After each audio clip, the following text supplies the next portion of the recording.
Homeless Tent City, where everybody knows I have Mr. Harris and our In the Name of Justice tent site because people won't rent to felons in certain situations, and that's out of order. But I'm sitting here with a United States veteran, right? And he thinks like 38 years in the Air Force. Right? And you served our country and you're living in Homeless Tent City? Yes, I am. But you just showed me this is your service dog, your companion, right? This is my companion service dog. Here's his credentials. He has a state ID that I won't show you because it has a private number. Okay. The court system gives me a card every month so that I know about this.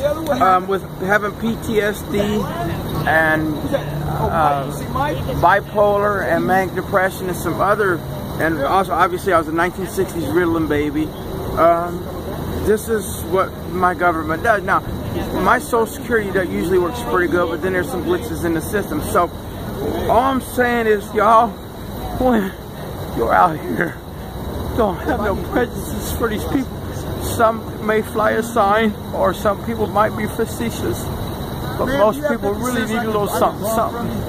Right. My shorty bug right here was come up missing 2 days ago, and I've never called the police, but somebody called some people to find my shorty bug, and all I know to say is there are still good people in the world. Right, even if we are homeless in Homeless Tent City. That's correct, that's correct. If you go up over these tracks, and if you swing that little camera around, which you ain't gonna see it, but there's railroad tracks. Right, that's where we had Mr. Harris.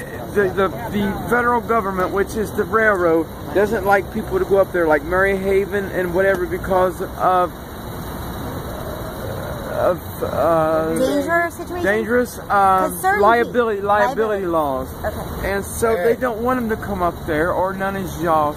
But I know that when certain outreach programs come out around here, and we're on what we call the box, and there's some other places like down the road at the old Mo. So we're sitting on the box right now. We're sitting on the box. Okay. But it's a good box. It's a good box. I always see you guys out here, and everyone's so nice. I don't come to the box. I always stay in my tent. I got a pretty nice tent for most part, because me and Shorty, when we get drinking, and everybody gets drinking, like a lot of people, they get tough, and we ain't tough. You know, I was raised and born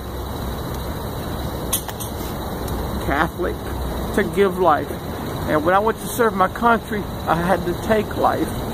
And I still don't understand all the concepts in life yet. So, with having my legs blowed off and my hips implants, and just getting old, you know, y'all, it's a truth. There are 2 or 3 sets of standards in life, but when you are overseas in Afghanistan, Gulf Storm, I did Desert Storm in Gulf, there can be a little kid walk up on you that's got so much dynamite on them, they'll blow you up, and your commander tells you to take them out. Oh my gosh,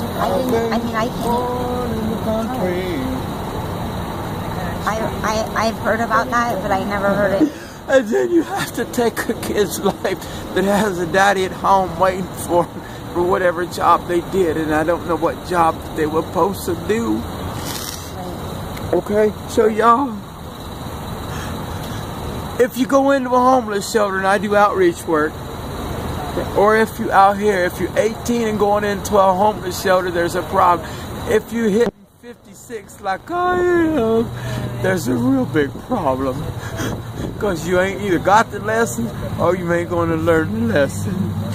But I can tell you this, y'all, my shorty bug right here, this little dude, is my love bug. He's so adorable. Look at him. And you know what? Why do you live out here instead of... I go in for the winter and I come out in the summer, and I always do. Okay, and I thank you for your service to our country. I can't imagine being put in a situation where I had to hurt a child to protect the United States. Well, let me tell you something. I'm going to whisper something to you real quick. Okay. You see, if you don't tell, you don't know. Being gay is not good. My own father did more time in the military, and we don't talk. Guess what? I am sitting on a family fortune. But until I can quit drinking or do some retribution for I have to go through some shit. Okay. And it's the truth. Well, my Facebook family is going to be praying for you. Don't put me on Facebook.